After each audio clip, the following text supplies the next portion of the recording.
The dog had been there since morning. Andrew noticed her during his first coffee break, again at lunch, and now, hours later, she was still in the same spot. When he tossed her a sandwich before leaving, she didn't eat it.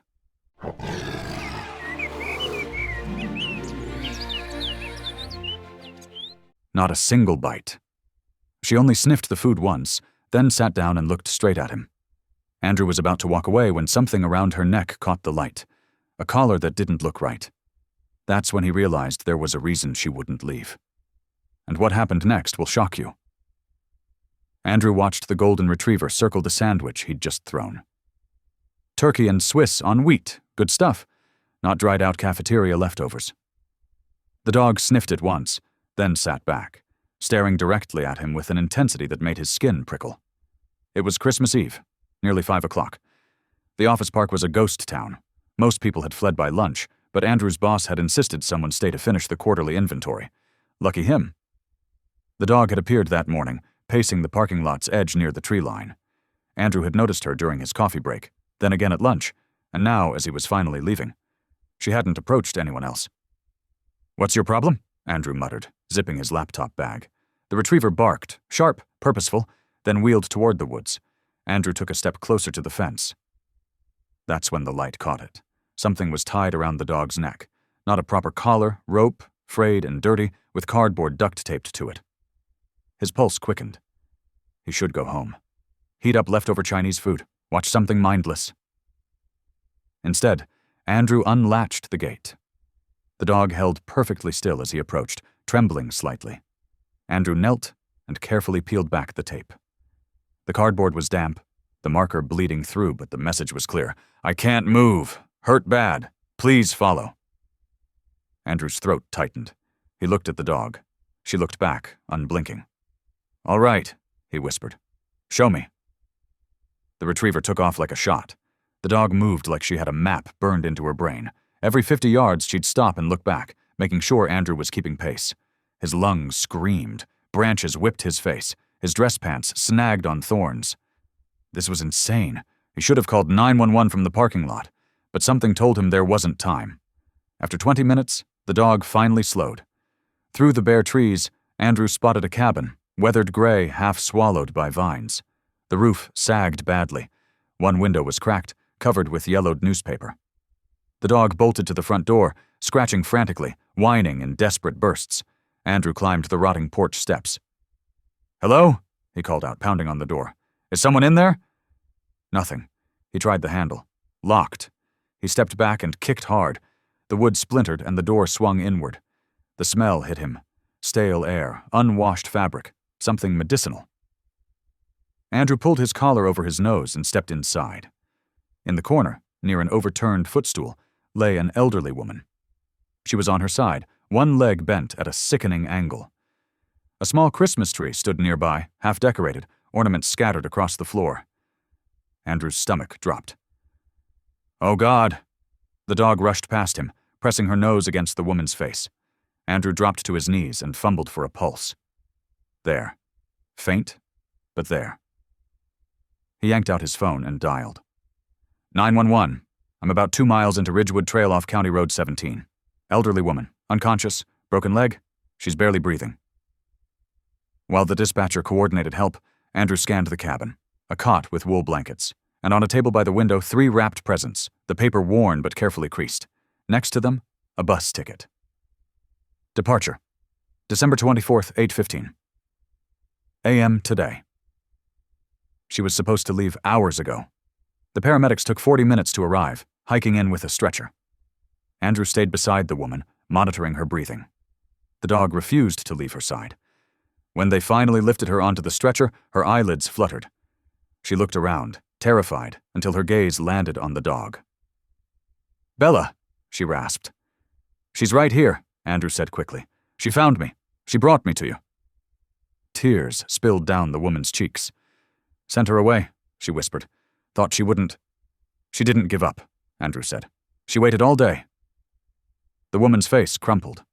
Andrew grabbed the wrapped presents from the table. On one package, he saw a tag. "For Michael, I'm coming home. Mom." Beneath the gifts was an envelope addressed to Michael Harrison, 89 Cedar Lane, Maplewood. Andrew handed it to a paramedic. Someone's waiting for her. At the hospital, a social worker approached Andrew in the waiting room. You found her? Andrew nodded. We're having trouble identifying her. No ID. Andrew pulled out the envelope. Michael Harrison, 89 Cedar Lane. Might be family. The social worker's eyes widened. A Michael Harrison called 3 hours ago asking if we'd admitted anyone matching her description. He filed a missing persons report this morning. This morning? His mother was supposed to arrive today, first contact in over a decade. When she didn't show up, he panicked. Andrew's chest ached. Call him. Michael Harrison burst through the automatic doors like a storm, wild-eyed, breathless. Maybe 35, wearing jeans and an untucked button-down, hair disheveled. He looked like he'd been running on pure adrenaline. Andrew watched through the window as Michael froze at his mother's doorway, hand covering his mouth. Then he moved to her bedside and collapsed into the chair, taking her hand. The old woman's eyes opened. When she saw her son, she broke. Michael, she breathed. Mom, his voice cracked. You made it. I tried. I wanted to come home. You did. You're home now. Bella sat at the foot of the bed, tail thumping softly. The nurses had bent the rules. Michael found Andrew in the waiting room an hour later. You're Andrew? Yeah. Michael extended his hand, grip desperate. Thank you. If you hadn't followed Bella... He couldn't finish. I'm just glad she's okay. Michael sank into the chair beside him. I hadn't heard from her in 12 years. Then 2 days ago she called and said, I'm ready. I'm coming home.